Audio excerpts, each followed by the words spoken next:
This is a Film Stories original podcast. Love this podcast? Support this show through the Acast supporter feature. It's up to you how much you give, and there's no regular commitment. Just hit the link in the show description to support now. This episode is brought to you by Progressive Insurance. Do you ever find yourself playing the budgeting game? Well, with the Name Your Price tool from Progressive, you can find options that fit your budget and potentially lower your bills. Try it at Progressive.com. Progressive Casualty Insurance Company and Affiliates. Price and coverage match limited by state law. Not available in all states. My dad works in B2B marketing. He came by my school for career day and said he was a big ROAS man. Then he told everyone how much he loved calculating his return on ad spend.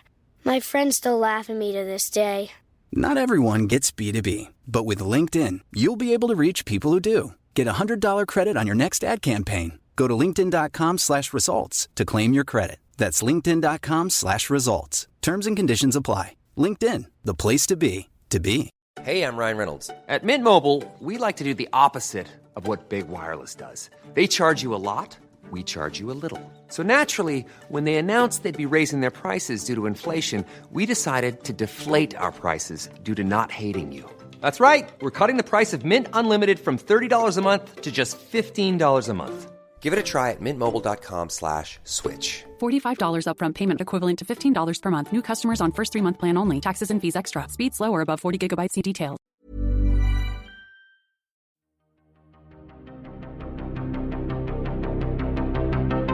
This is Writers on Film, the only podcast dedicated to books on cinema.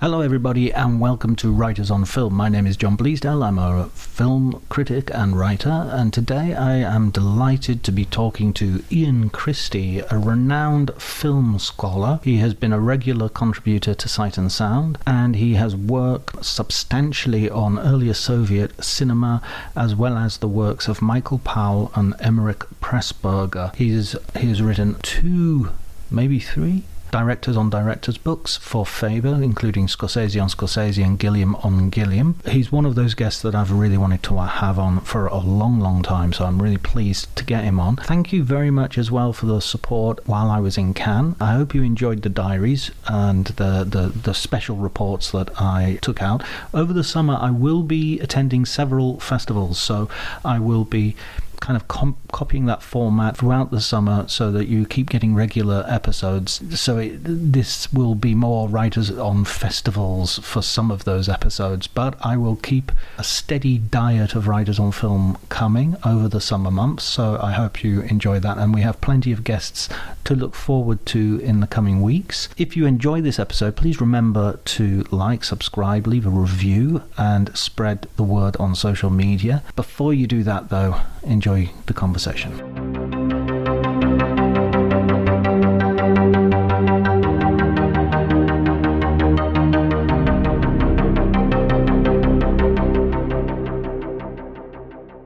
Where would you like to begin? One of the things that fascinates me, as has inspired this podcast, is how people get to become writers about cinema, where their interests in cinema starts, and how that transforms into writing initially articles and then books about cinema. Gosh, that involves maybe going back rather a long way. I guess I started writing about film because I was fascinated by film as a teenager, and I found myself the editor of a magazine at university. We were publishing a few, promising young poets like Seamus Heaney and people like that, who was coming up through in Belfast. But it gave me a chance, because I was the editor, to write about things that were happening in cinema. And I wrote 2 or 3 pieces as well as editing the magazine. And I guess I kind of slid into it really from that starting point. Of course, there weren't, when I moved on from being an undergraduate editing magazines like that, there weren't some opportunities. And I suppose what really got me started was writing about Russian cinema was very important. I started publishing stuff about what was very exciting developments in Soviet cinema at the end of the 70s, beginning of the 80s. And that led to a number of books, and eventually it led to a sort of big tome called The Film Factory, which was a joint production between Richard Taylor and myself. But at the same time, this all really kicked off in 1978. 78 was a busy year for me because I was working on the Soviet stuff, and we produced a little pamphlet, really, of translations and essays about forgotten aspects of the great Soviet cinema of the 1920s. But at the same time, in exactly the same year, I don't know how I did this, I managed to produce a slim book on Powell and Pressburger. I think it was mainly my wife pointing out that I could do it faster if we got an electric typewriter. It was back in those days. So Technology. I did, and we moved a bit faster. That was after I'd taken a portable typewriter in my suitcase when we were off for a romantic weekend in Venice. And she said, "This can't go on. You've got to get..." Those things made quite a racket. Yes, they do, indeed. And so did electric typewriters back in those days, yes. So for me, those two things happened in 78, and they were both a kind of launch pad for what had been really two different strands of my activity ever since, plus a few other strands that have come in since. But the Powell Pressburger book, which was called Powell, Pressburger and Others, it's a little sort of 120, 150-page booklet, was done really because there was nothing about Powell and Pressburger in those days, absolutely nothing. And I researched it from scratch, going through the trade magazines, pulling together credits. I even went through the newspapers from 1960 with all the critics who had slagged off Peeping Tom. They really, had it in for Peeping Tom, and they outdid themselves in pouring scorn on it. The only satisfactory way to deal with this film would be to flush it down the loo. That was Derek Hill in Tribune. Wow. So I was the first person to pull together these wonderful quotes about just how much they hated it. And of course, when I see people referring back to this now, I realize they're using my piece, my anthology of quotes. That's okay. I was the first to do it. But I then discovered a bit later, a few years later, when I was in contact with Martin Scorsese, who was, emerging as an advocate for many kinds of cinema, not his own just. Martin told me that he got, I think, 4 or 5 copies of my little book, which he kept in the different places he was living at that time, just in case something came up on television. You had to have a way of looking it up. So he had this handy reference book, which was exactly what it was intended to be, in case something turned up on late night television. And that really was the only way that you could see obscure British films, by the likes of Powell and Pressburger. It's funny how that has changed. The reputation has changed so fittingly, so appropriately, but also so massively. A film like Peeping Tom, which was derided upon its release, is now considered a knockdown classic. It is very strange, and I've watched it happen, of course, and I've been to some extent involved in helping it to happen. And so, yeah, I feel quite close to that process. And I've been thinking about it recently. In fact, I'm thinking that there's definitely a new book to be written, although I've written a lot about Powell and Pressburger. But there's a new book which probably should be done to just reflect on the change in taste, because the films were hard to see, of course, back in the 70s. They were incredibly hard to see. And it was two things. I think it was video, which arrived, of course, in the course of the 80s, and television. I first saw the Powell Pressburger films on television, but you couldn't record them. You had to be in front of the television, when they were on. But I know that I saw some of the key films, probably A Matter of Life and Death, for sure, on television. Then video came along. I was involved in video publishing for the BFI at the end of the 80s. So we were able to put out these films on VHS. And that, again, helped enormously to spread the word. And it meant that people could discover the films for themselves. And I think that's absolutely crucial. I mean, video was a huge engine of discovery. And it really helped people come to terms with things and formulate their own ideas, which had not really been possible to the same extent before. And then I think something mysterious happened, and I've never quite manage to put my finger on this, but sometime near the end of the 80s, there's a kind of turnabout in taste, a real change of aesthetic perception. Things that people had thought were a bit naff, maybe 20 years earlier, suddenly looked wonderful, strange, magical. I mean, a very good example would be the Powell Pressburger film Tales of Hoffmann. When Tales of Hoffmann first appeared back in 1951, nobody knew what to make of it. They thought it was just the weirdest, oddest film. I remember Ray Durgnat, great writer, and one of the early people to take up Powell and Pressburger. Ray wrote about it. He said it was like a sort of ye olde junkie shop, meaning that they'd thrown everything into it. There's incredible sort of mixing of styles and materials and genres and so forth within the film. And he didn't mean it negatively entirely, but that was how the film looked to him. And he was pretty eclectic in his tastes. Nowadays, I think when we look at the film, especially with Scorsese's endorsement, saying it was the film that he saw on television as a kid that really turned him on to understanding cinema. He said that frequently. We look at it through... And in Scorsese and Scorsese. We look at it through different eyes. And really something has changed, because some of us are the same people with the same eyes, but somehow the aesthetic climate has changed. And certainly younger people coming up now who, I guess, are growing up kind of taking for granted that the Powell Pressburger films are somehow foundational, that they're wonderful. I'm amazed when I discover that. When I ask young people, what do they think of them? They say, oh, they're just great, they're wonderful. And I think, 20 years ago, 30 years ago, you couldn't give them away. What has changed?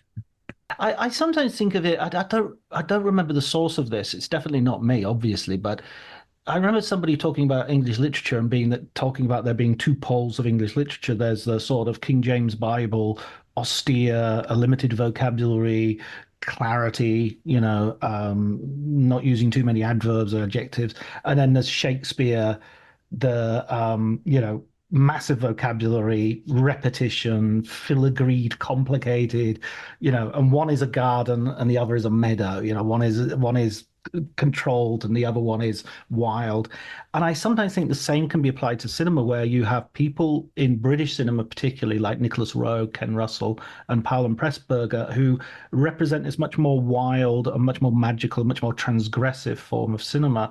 And it isn't the Merchant Ivories of the world, who by the way, I love. That's not knocking Merchant Ivory, but they're not as producing sort of something which is more recognizably in a certain place. I don't know. Does that make any sense? Yes, it does. It makes a lot of sense. That's a good way of putting it. I've not heard that distinction cast in that way, but it does make a lot of sense. And for instance, I know that the people who remained unconverted to the cause of Powell and Pressburger, people like Victor Perkins, very, very influential critic, and generations of kids have read his book Film as part of their studies, film studies.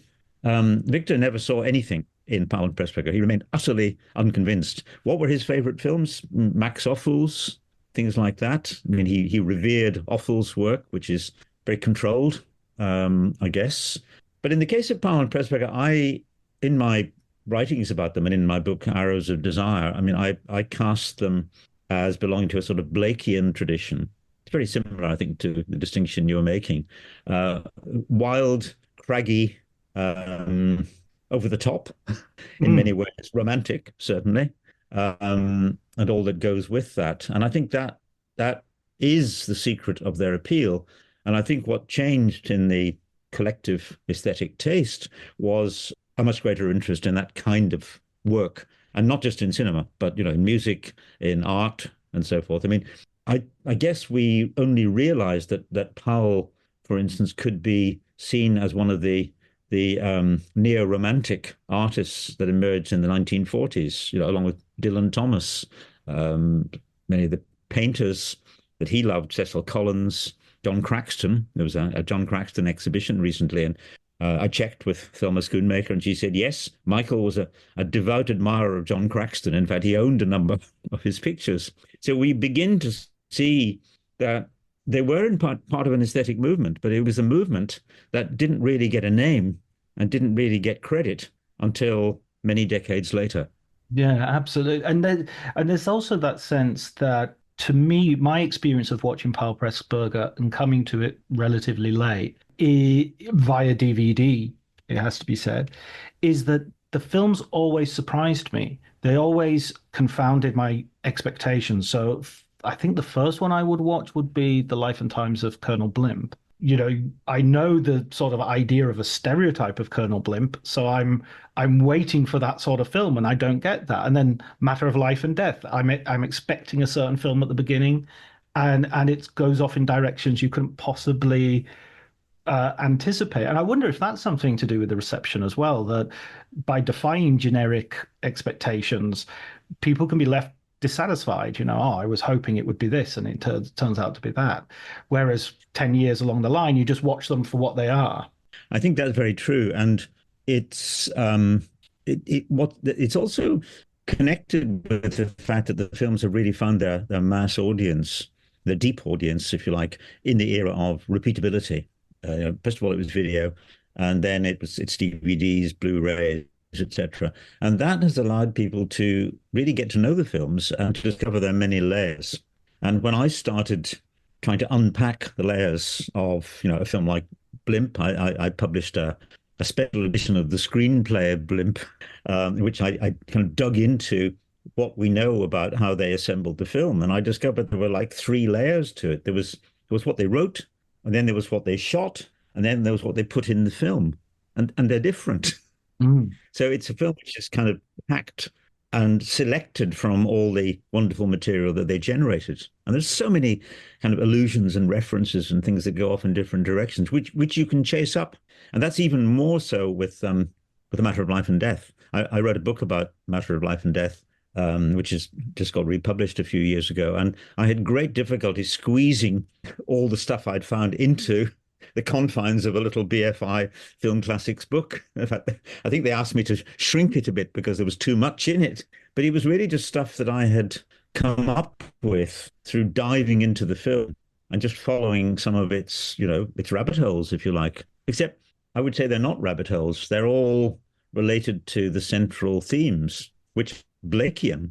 I was wondering as well, you mentioned just then that you spoke with Thelma Schumacher about one of the influences of Michael Powell.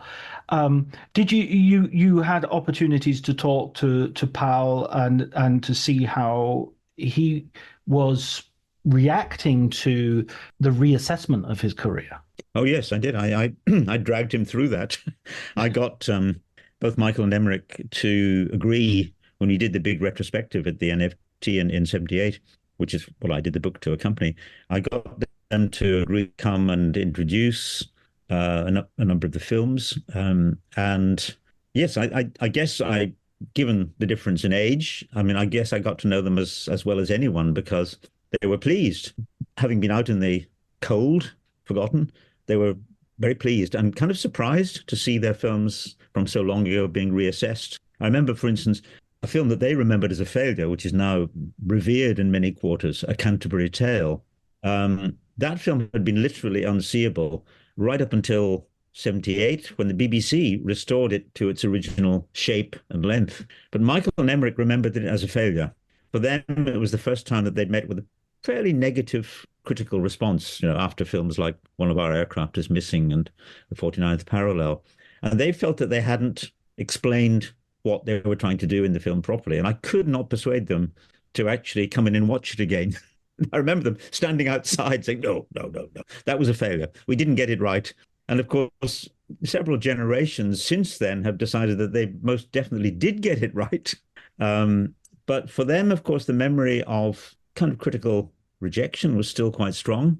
But gradually over the years that I knew them, I guess I knew them, from the late 70s through until their deaths in the 80s. During that time, they kind of relaxed a bit and they began to appreciate and respond to the levels of interest. I remember we managed to raise the money to make a new restored version of The Life and Death of Colonel Blimp, which was a really difficult and expensive job to do because there was no negative that we could work from. So we had to reassemble it in the right order. We finally did this in 85 and did the premiere, effectively, the modern premiere of the film. Huge, huge response. We did a premiere in a London cinema at the Screen on the Hill, and we had dozens of filmmakers present. I mean, Terry Gilliam, who lived nearby, was there, and everybody was falling over themselves to say how wonderful it was. I remember we asked Neil Jordan, who was just emerging as a young filmmaker, to do a piece for television, for a Channel 4 television series called Visions, about what he liked so much in Blimp. And I remember standing with Michael and Emmerich watching this on a monitor. It was very interesting because Michael's response was, "Oh, I'd like to meet him. He's got an interesting angle on the film." And Emmerich said, "Why does he want to do that?" Because Neil was kind of playing around with the film and, not just taking it straight. And of course, that tells you a lot about their very different temperaments and characters and so forth. But Emmerich, I know, was enormously gratified and pleased as he came to the end of his life to know that what he had put into Blimp, which was his favorite amongst all their films, was being appreciated by much younger people. And that meant a huge amount to him. He wasn't the kind of person to express it fulsomely, but you could see that he was drawing strength and comfort from that. It must be, it shows you two things. One is that people from that era of making films didn't necessarily know how their films would survive. The old idea that it's a different medium, but the BBC would tape over wonderful programs that were made for them just to save money and instead of buying new tape.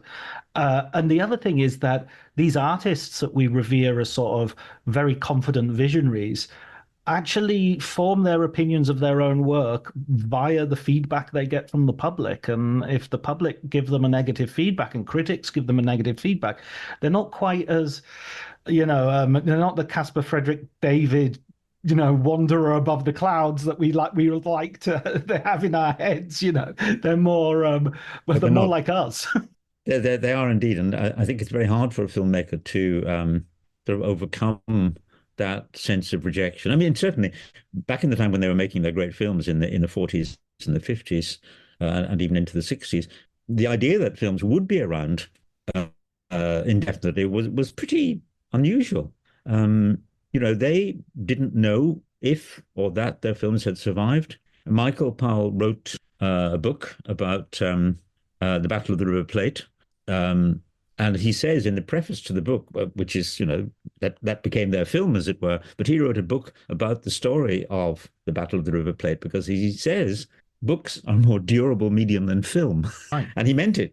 He knew that if he published the book, it would hang around, but there was no guarantee whatsoever that the film would hang around. And indeed, that film, Battle of the River Plate, one of their last big film together, was shot in a process that no longer exists, VistaVision. So we can only imagine what it would have looked like, what it did look like in VistaVision. Staggering, absolutely fantastic. And whenever I see it on a smaller screen today, I keep reminding myself that the reason the shots are composed the way they are is because Michael was taking full advantage of that gigantic acreage of screen. You can see that he's thinking, just as he was in O Rosalinda, he was thinking about how to use CinemaScope, their first ever CinemaScope film. He was thinking how to use CinemaScope because he was very interested in the changing technology of cinema. I want to ask Werner Herzog about his books and his cinema. I was basically declaring myself a fan of both, and he told me that his books would survive a lot longer than his films. Like hundreds of years from now, they would still be reading my books. Sorry, I didn't mean to do the voice, but it's automatic. It's true, and it is literally true, of course, because although we like to think that films that have been saved and restored and republished in many formats are more secure, they're not. And, hearing just recently that a film that I remember well being premiered by a friend of mine, Murray Grigger, his film about Billy Connolly, Big Banana Feet, was lost, completely lost, until some keen-eyed archivist saw a 16mm copy available, being offered on eBay, bought it, and that became the basis of the restoration. talk about fragile. I mean, that's a very recent film. So no film can be considered secure. It's still, if you like, an insecure, evanescent medium. And we remember that. I mean, as you know, I've done a lot of work on early British cinema on Robert Paul, the founder of our film industry. And I reckon Robert Paul produced probably about 800 films in his career between 1895 and 1910. We only have about 80 of those. The rest will probably never appear. They were just discarded. And, I live in hopes that somebody will discover a great sort of barrel of them somewhere, like the Michelin Canyon discoveries, where they discovered hundreds of Michelin Canyons actually crammed into a barrel, quite literally, to restore them. I keep waiting for the moment when a load of Robert Paul films will appear like that, but I don't think they will. So we're basically looking through keyholes to some of these figures. Yeah, that's a very good way of putting it. And we have to make the most of what we've got, because there's a lot we don't have. I mean, even in the case of Powell, we don't have 5 or 6 or 7 of his films from the 1930s, and we've got a lot missing there, which would probably shed new light on the education of a filmmaker as he was working on that. I think that's what is fascinating as well about your career as a film scholar is you've gone back to the very, very beginning, but you've also followed very contemporaneous figures like Scorsese, like Terry Gilliam, and you have this breadth of work that you've done. When you look at it, do you see this all connecting as you work on even a later book? You might be thinking, I see connections with the beginning here. Yes, I of course I do see connections, because I'm me, so I'm the connecting thread. I've followed. I kind of followed my nose, and I think if there is any single thread that runs through, it's really trying to look at things that are kind of ignored and disrespected, unrespected, not even known about, and that seems to be what attracts me. When I started trying to assemble material on Powell and Pressburger, nobody wanted them, and I couldn't believe this. And to some extent, that was never the case with Scorsese, but there is a connection there, because when he was over in Britain promoting actually a film that he had been making while I got to know him in Chicago, that's The Color of Money. We were listening to him do an interview at the National Film Theatre. I was sitting next to Michael Powell, and Michael said, "That would make a wonderful book." And really, he heard immediately that Marty had this wonderful ability to explain what he was doing, talk about it very candidly, much more openly than many filmmakers would, and very, very engagingly. And so we literally started assembling the book that became Scorsese on Scorsese. That evening, David Thompson's interview was recorded. I did 3 more interviews in the following week or 2 as we took Scorsese around the country. And that became the basis of the first edition of the book. And then I went and met with him, saw him subsequently, and we did 2 more editions of it, updating it as he became a kind of more prestigious filmmaker. But the great thing about Scorsese is he never lost his interest in his willingness to talk about films that didn't happen. I mean, that's very unusual amongst filmmakers. They will very often not tell you about the things that didn't come to pass. But Scorsese certainly in the early years was very happy to talk about his plans, his ambitions, which might not happen. And then unexpected things crashed into his career. Like he never thought he'd get to make Last Temptation of Christ. And I remember saying goodbye to him in Glasgow, and he thought he was going to be making something else. And suddenly, within a month, the opportunity had come up, the funding was in place, and he rushed off to Morocco to make it. Wow. But then again, much later, when he was making Hugo, which is his film about early cinema and about Georges Méliès. Of course, by that time, I'd done a lot of my work on Robert Paul, the pioneer of cinema in Britain, and it was Robert Paul who sold the equipment to Méliès that allowed Méliès to get started back in 1896. So I said to Marty, I said, "You will make sure that you credit Robert Paul in your film." Yes, he said. "Yes, I will. Don't worry. Well, if you look at Hugo, you will not find any mention of Robert Paul. he was going to be visibly credited, and I saw in the props department, I saw they had a lot of props ready to actually show that indeed Méliès had got his equipment from Paul, but somehow, making that point when they got into the edit, it would have held the film up.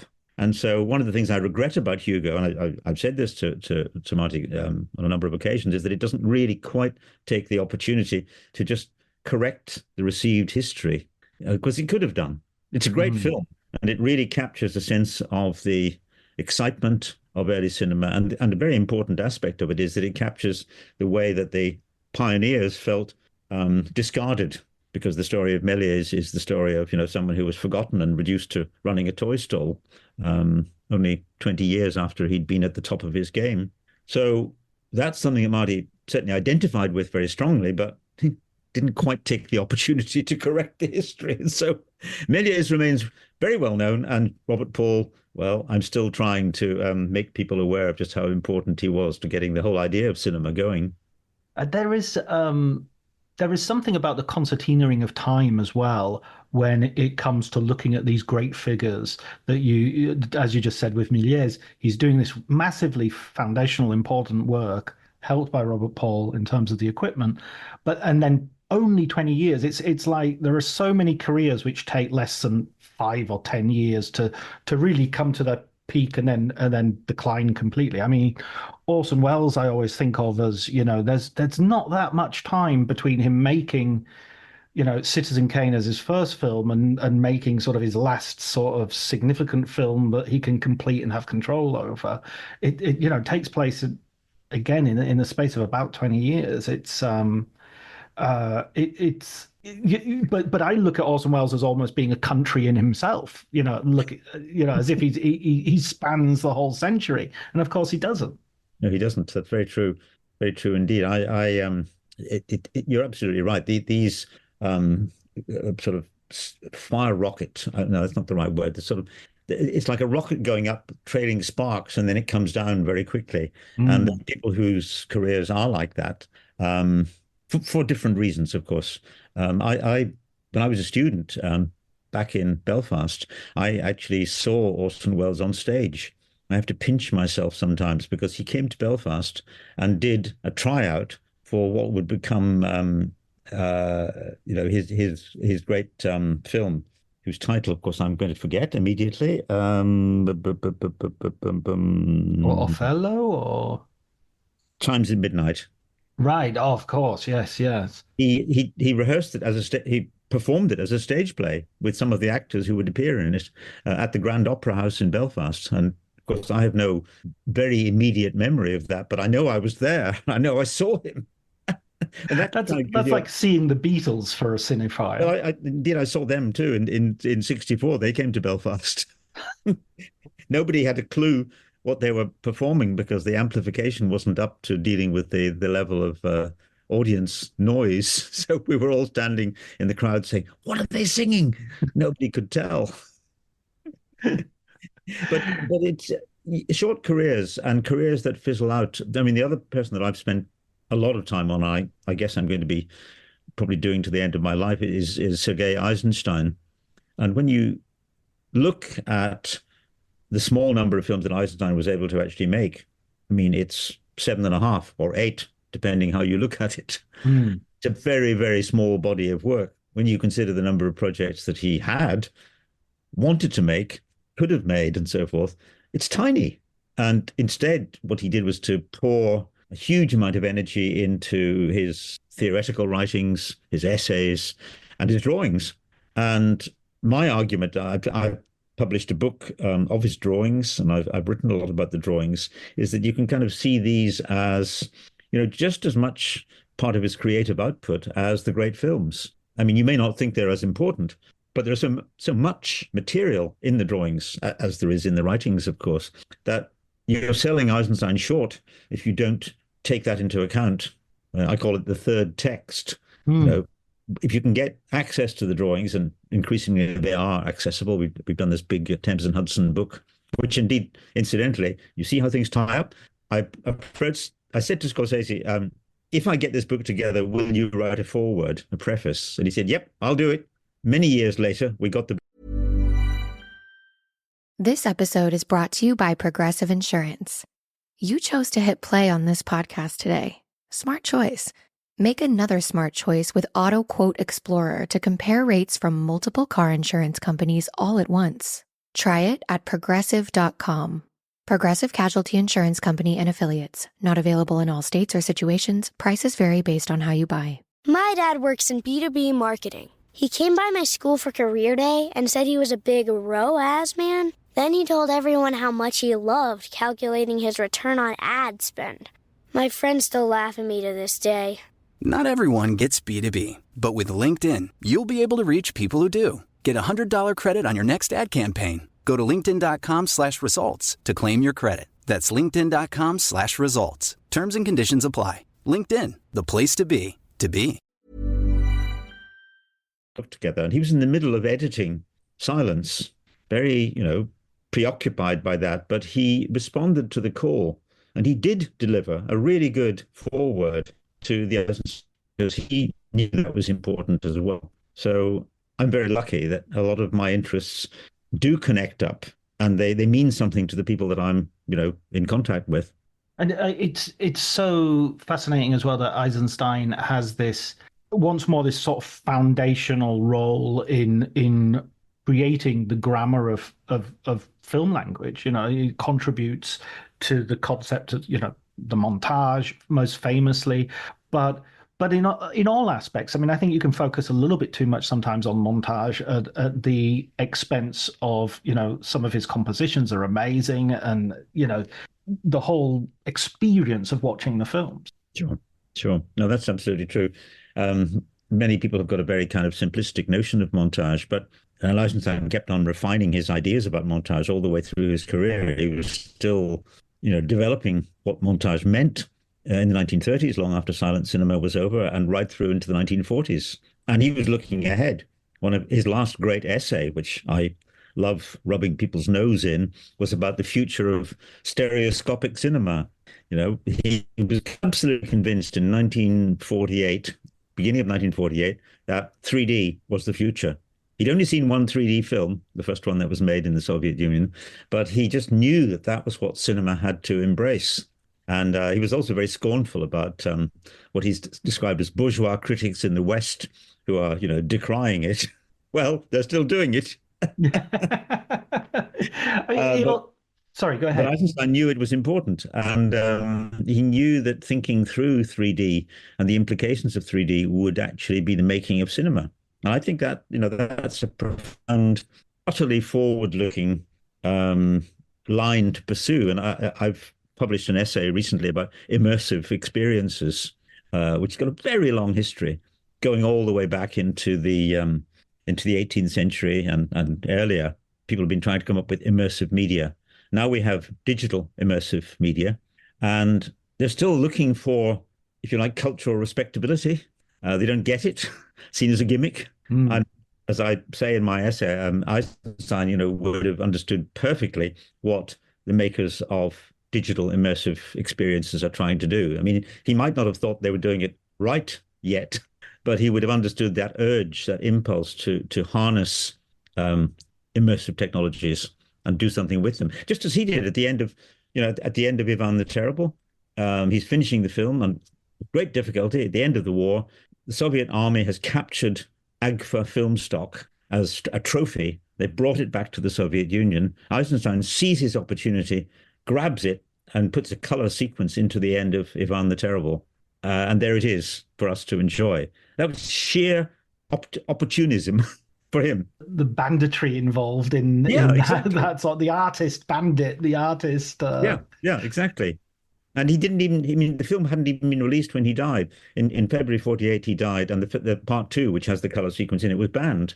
And it was not unbanned until 1956, until Khrushchev came to power. So everything that Eisenstein had done, what he'd foreseen, what he'd poured into his last work, remained unseen until very nearly our own time, until the end of the 50s. I was thinking about what you were just saying then about immersive technologies in terms of film, and I think one of the problems that they might have is how it hasn't really got a uniform delivery system yet. You know, I go to the island at the Venice Film Festival where they have the VR, and each booth seems to be offering a different kind of experience and a different kind of, you sit down or do you stand up? Are you dancing and participating, or is it a kind of game, or you know, or is it a documentary that you're just inside of? And I think the experience itself and the experiences are wonderful, but until they work out, are we doing this at home? Are we doing this communally? That you know, whereas with film, you go into a cinema, you sit in a seat, and you know, even if it's a 3D film or a 2D film, it's still, the delivery system is pretty much the same wherever you go. No, no, No, I don't agree. Okay. Agree on two levels. One is that why should immersive forms of immersive delivery or display, why should they all fall into one pattern? Who says? Film doesn't. There are many different kinds of film. So why should immersive formats all follow one track? The other argument, I mean, you say we know what film is remained the same. We sink into our seat in the cinema. Oh no, we don't. I mean, a big study that I worked on for the BFI and the Film Council back in 2011, we showed that only 6% of film viewings happen in a cinema then. That was in 2011. 2%, by the way, happened in aeroplanes. We also discovered that. Wow. People watch film in all sorts of ways, and the ways in which they watch them, you know, have just proliferated. So the vast majority of viewings are happening in the same way that I'm talking to you now on a laptop. That's the majority method, or on a tablet, in a plane, or on a train. That's how people watch films. This fantasy that we watch films sitting in plush cinema seats, far from it. I would say less than 5% of viewings happen in cinema seats. So film has proved, I mean, you're right about one thing, film has proved very resilient in terms of adapting itself to these different modes of delivery. And perhaps the biggest one of all, by the way, is the fact that we can now pause a film. Just think about that. That was the real meaning of the video revolution. I want to pause a film, stop it, go away and do something, and come back to it. That probably was the biggest single change in the film experience in the whole history of cinema. The fact that you could stop it and come back to it. And that's just continued more and more and more and more. So I think that what we're doing now when we watch a film is very different from anything cinema shaped. And if I'm watching a 1940s film now, in any of the ways that I might be watching it, I'm performing a fundamentally different operation in many ways to what its original audiences would have done.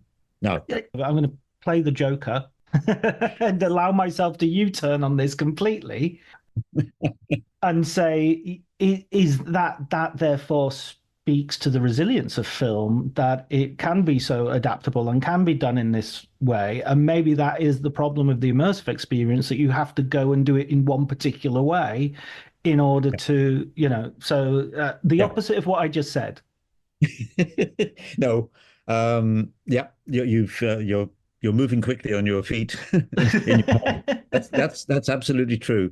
That is the problem with all sorts of gadgetry that has come along to enhance the filming experience, that it's constantly changing. I mean, I had that experience. I was doing a bit of field research on immersive media during the last London Film Festival, and I signed up to do an AR walk through the centre of London, which was a part of the expanded version of the London Film Festival. And when I got to Trafalgar Square, to the starting point, I held up my phone. It was the right type of phone, an Android, and I switched it on, and it said, "Your phone is not compatible with this program." It turned out it only works with a certain generation or model of Android phone. So I had to kind of abandon my plans, go back, contact the makers of the program, and we had a second go, and it worked. You could imagine that happening with film. And it has happened to all of us many times. You know, the bloody cassette won't play, the DVD won't play, it's the wrong region. Yeah, there are all sorts of difficulties that get in our way, which we kind of take in our stride because we know we can get around them somehow. Relatively speaking, immersive and new media formats are kind of in their infancy. And the rapid changes in technology are not helping. This is absolutely true. They're really not helping at all. We're in the grip of an industry or a set of industries that are obsessed with innovation and novelty and giving us updates, and has survived that to the point where, you know, it has managed to cross from one format to another, and it often be enhanced in the process. But that's also an interesting experience. You know, if you watch a super enhanced version of a 1940s film, a Powell Pressburger film or an Eisenstein film, we're not seeing it in the same way again as the audiences of the 1940s saw it. And there's nobody who can make that comparison. All we can say for sure is it's not the same. It may be profoundly not the same, but or maybe only slightly. Does this mean that there is a kind of essence of film that somehow transcends the way it's delivered? Maybe, but it's modified by the way it's delivered. And the audience that's watching A Matter of Life and Death in the latest 4K restoration is, I think, arguably having certainly a qualitatively very different experience from the audiences who saw it in 1946. And they're seeing more in it. So that allows for a greater depth of engagement. Yeah, it reminds me of talking. I apologize because I always sort of think back to literature on some of these questions, but it's like where does Hamlet live? You know, I mean, obviously Nelson but does he live in the written text? Does he live in any given performance? Does he live in the original? Does the original performance, which is irretrievable, have any, a certain authenticity for being potentially having Shakespeare act in it?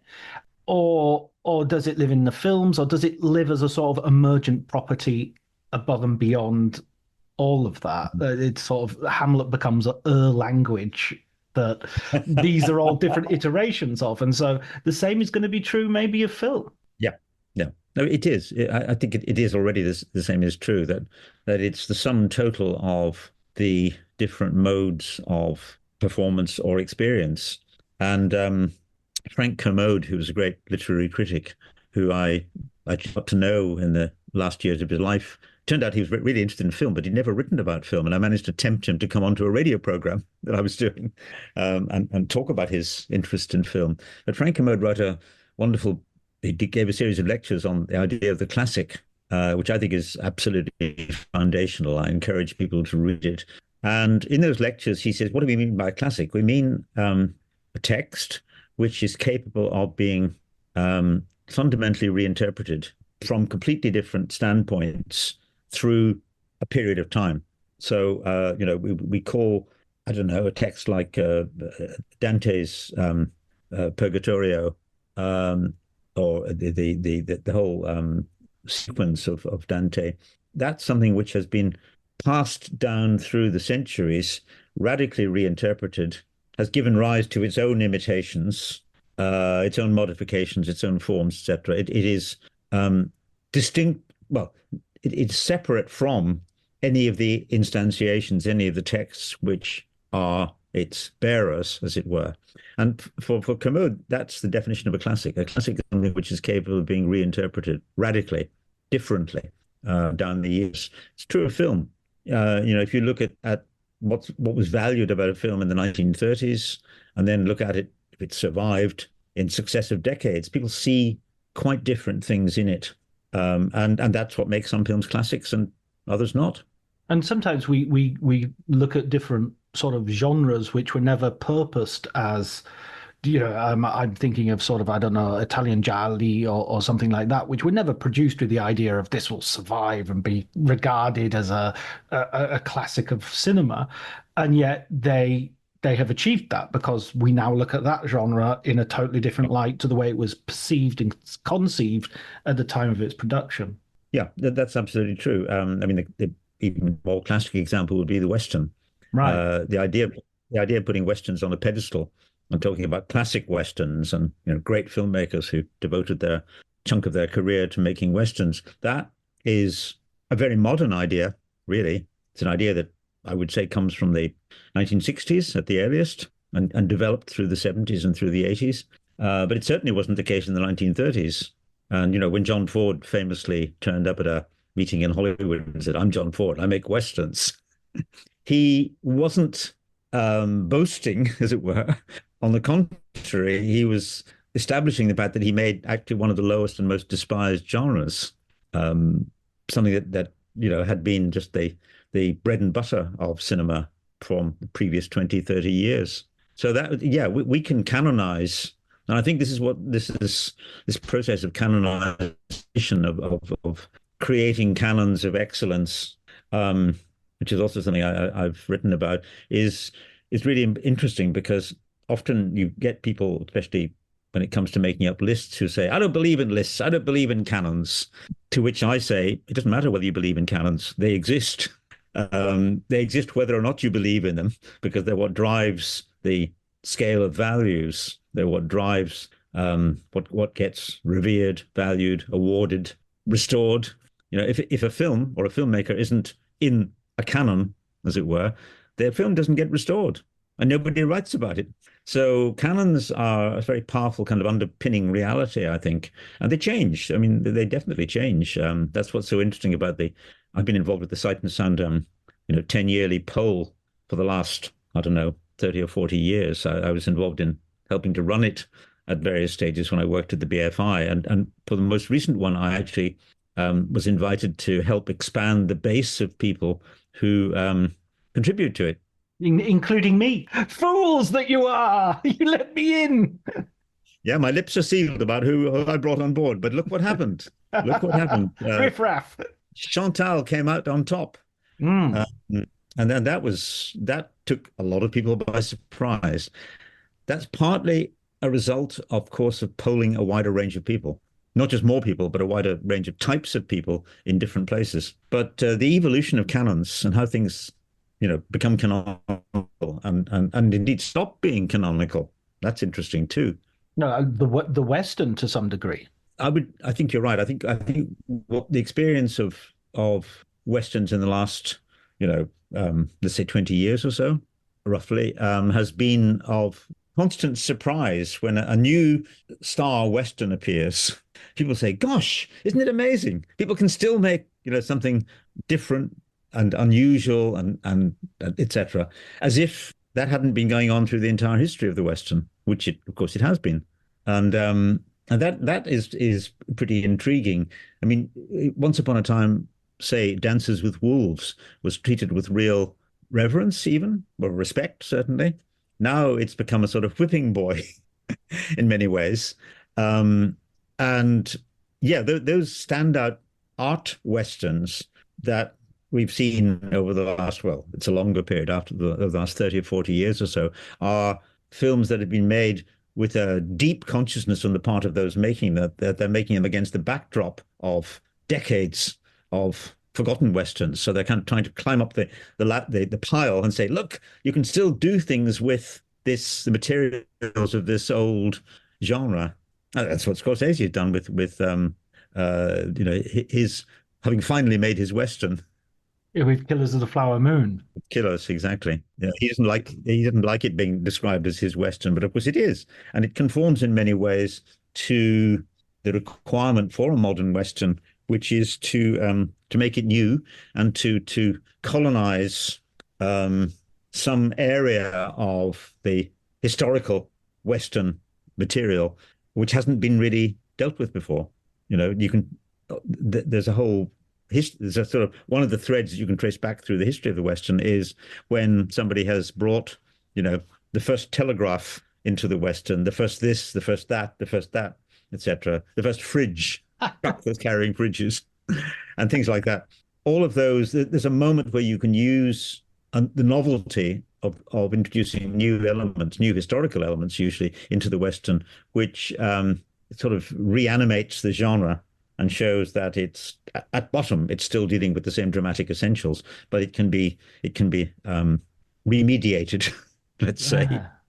I was recently I was in Cannes and watched Horizon, which is the new Kevin Costner Western, just mentioned Dances with Wolves, and I was really surprised because I it's a very traditional, very possibly quite conservative Western, certainly not particularly revisionist or radical, but it is the first chapter of a apparently very long work. And at the end of the Western, for me, it had done so many things very well that I was very happy with it. I thought this is a great entry into the genre.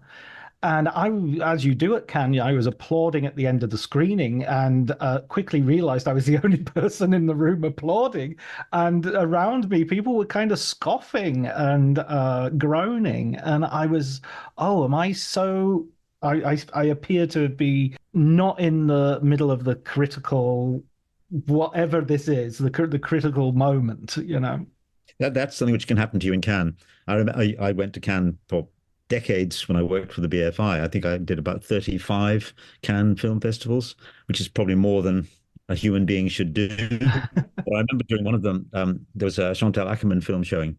I was then and am now very, very enthusiastic about Chantal Akerman. And this was Le Rendezvous d'Anna. And people, as we were all fighting to get in, could we get into this packed out screening? It was on the Rue d'Antibes, one of the old suite of cinemas that used to be there. And I thought it was terrific. And I think I was seeing on the front. And come the end of the film, I looked around. It was an empty cinema. Yeah, everybody had left. Audience that had been fighting to get in only less than 2 hours earlier had melted away. And that when you really realize just how unfashionable a filmmaker can become in their own lifetime. Absolutely. But, hey, I mean, there's always another turn of the wheel. And, you know, since Chantal sadly died, her star has certainly risen. And in fact, there's a chapter in a new book I've just edited called Spaces, where we have a wonderful piece by a French scholar who really knows Ackerman's work inside out. And the great thing about this chapter, Sarah Lepesci, is that she actually takes on board all of Ackerman's installations and video work, as well as the films. So it's a very, very kind of wide-ranging piece which sees Ackerman's work as a whole in all its different forms, because it's not just the films, it's also all the other work that she did around the films, deconstructing, in fact, installations in some cases. Yes, and I think her, there's that form of cinema which sometimes you watch, and I'm particularly thinking of slow cinema, which sometimes you think of, oh, is this the appropriate sort of venue for it? Would I sit and watch this more in an art gallery than I am? And then you go to an art gallery and you find the same film, and the same filmmaker is actually doing installations, and is doing exactly that. So the criticism doesn't really hold, because you can go there or you can go here. Yeah, I mean, that's a challenge that's facing a lot of makers. I mean, Isaac Julian, who's somebody whose work I'm very interested in and have followed right, from its beginnings. Isaac has done one of his recent pieces, Lessons of the Hour, which is a piece about the great American abolitionist who came to Britain and gave a lecture in the mid 19th century. One version of that, which I saw in his retrospective at Tate Britain, was on 7 or 8 or more screens. So it's a completely different experience as you scan across the screens, tracking the movement of the same image in some cases, or things you can't see, because of peripheral vision. He's now done a single screen version of it, which was in the recent, maybe it's the current show at the Royal Academy. No, it's the recent one of Entangled Pasts. So he's turned that multi-screen work into a single screen. It's still the same footage, but reconfigured in a different way. And I think that's an option which almost all filmmakers have now. They can remake the same work as a different experience if they choose to. Scorsese is an example of somebody who doesn't choose to. Scorsese is adamant, I think, still about that he doesn't want it to be different versions of any of his films. He's not interested in director's cuts or anything like that. He wants the film that he signs off on is the film. That's it. But I think that's maybe an unfashionable, or at least maybe it's a minority attitude. I think there are many filmmakers clearly who have enjoyed the experience of revisiting their work and remaking it in a different format. And I think we'll probably see more of that in the future. I mean, Ackerman in that sense was a pioneer. She took her early 16mm work and reconfigured it in experiential forms, which I have to say were wonderful. Those that I managed to see. Yeah, I always think of Ridley Scott in this as a filmmaker who's constantly, and he's almost being told, we'll release this as the thing, and we'll, you don't worry, you've got a director's cut coming up. But I always think that that often means that the theatrical cut is a little bit too short and the director's cut is a little bit too long. So it's just like, if he was told he has one and that's that, then it might, he might make the right compromises and have it, if such a thing is possible. Ridley is the kind of person who would put up with being told that. I think he's a man used to getting his own way. but also, very flexible in other ways, very pragmatic. I remember some people who worked on what is probably one of his biggest hits, Gladiator, when the film came out, and they said to me, well, what did you think of it? I told them what I thought. They said, that's interesting. That was not the film you saw in the cinema, not the film that we signed off on. It went through a radical revision after the first test screenings. And I don't know whether that's fully documented or not, but they were very, very clear that the film had been more than tweaked to produce the version that we know. And I think, that was obviously done fully with the knowledge of Scott. I don't think it's much talked about, but there it is. What was the major change that they had made? Well, what they told me was that basically the whole treatment of the Joachim Phoenix character of the Emperor, there was a major readjustment of attitudes towards him, and it was much less clear cut where your sympathies were going to lie in the original cut of the film. Okay. So that I mean, I don't have any more detail, but that was people who'd worked on it who felt quite strongly that it had been tweaked. Perhaps you could say to make it the success that it became. It's so interesting when you go into the making of films, and when you, as a film scholar, you have obviously. I mean, this is another way maybe of asking that question, and then I know we're short on time, so I'll wrap up soon after. But when you know the sausage factory inside out, and yet you still, from your enthusiasm, you still have that appreciation of film. Do you? I mean, I personally feel that it kind of enhances my enjoyment of the knowing everything around it. How do you feel about that? Do you still eat those? Do you still eat the sausage? I guess I'm asking. I still eat the sausage. Yeah, I think the pressure on a filmmaker to finalize the film is an important one. I mean, it's just the same as sending the manuscript off when you're trying to publish a book. For better or for worse, you've done that. You may have options to do a different version. And it's funny you mentioned that. Just in my own case, that I mentioned that I've been writing about immersive media recently. And in fact, one piece that I've done, this essay, now exists in 3 different forms. One of them's online, one of them's printed in a book, and another one is floating around somewhere else. And I like that opportunity to play it differently for different contexts. I very much like that. But yeah, when we've entered a stage where the filmmaker can produce a variant version of the work, can rethink it, we've moved into a different era, haven't we? Because film was not like that. Film was, for better or worse, the film that went out, and that was it. And so classic cinema, which I believe is in the past. We are now living in a post-cinema world. We still have film production, lots of it, like is on display in all the festivals. But it's not cinema clearly as it was during the period when essentially it was being made for theatrical exhibition and to some extent for TV transmission. That has all changed. And so while we have many of the same forms and formats, they're not working in the same way.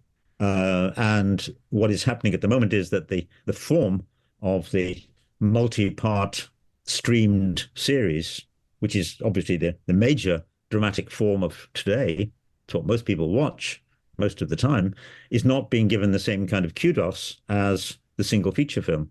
That's interesting. Why not? But it isn't, or not yet. Maybe it never will be.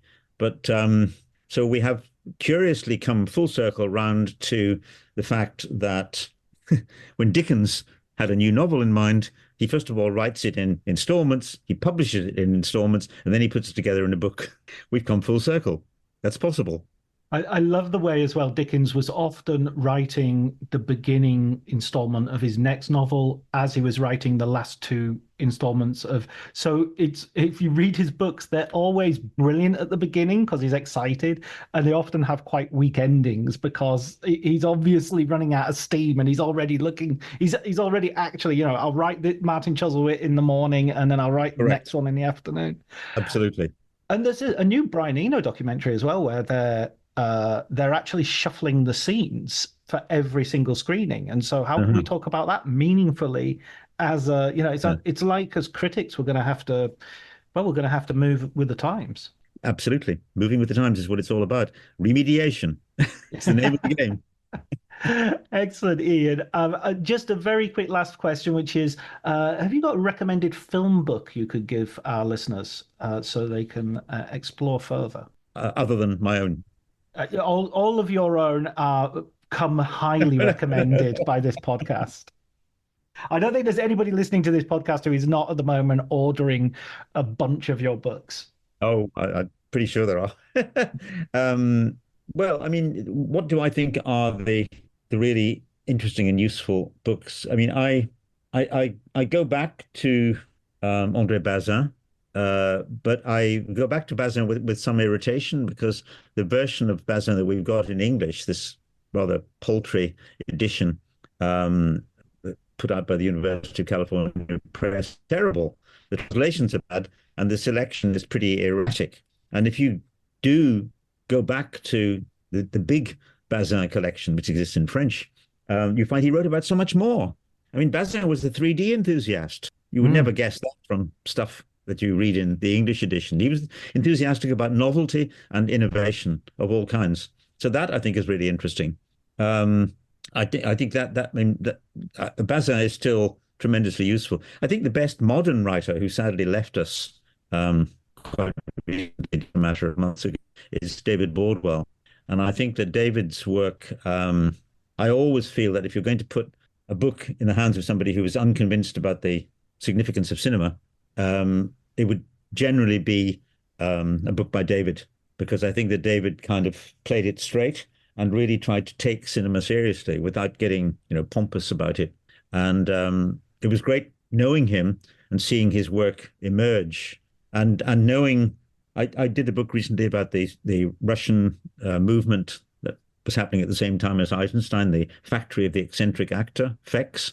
And I wrote to David. It turned out only a few months before his death, mentioned that I was doing this, and he said, we really need a book about FX. Of course, I agree with him, but yes. How wonderful that he kept that enthusiasm, because he knew his way around the history of early Soviet cinema as so much else. And he was always ready to, encourage you to go further and look at areas that are perhaps not sufficiently highly regarded. Excellent. That was a wonderful tribute as well. To a great writer. Thank you so much, Ian, for taking your time to speak with me. It's been a real pleasure. Thank you. Thanks, John.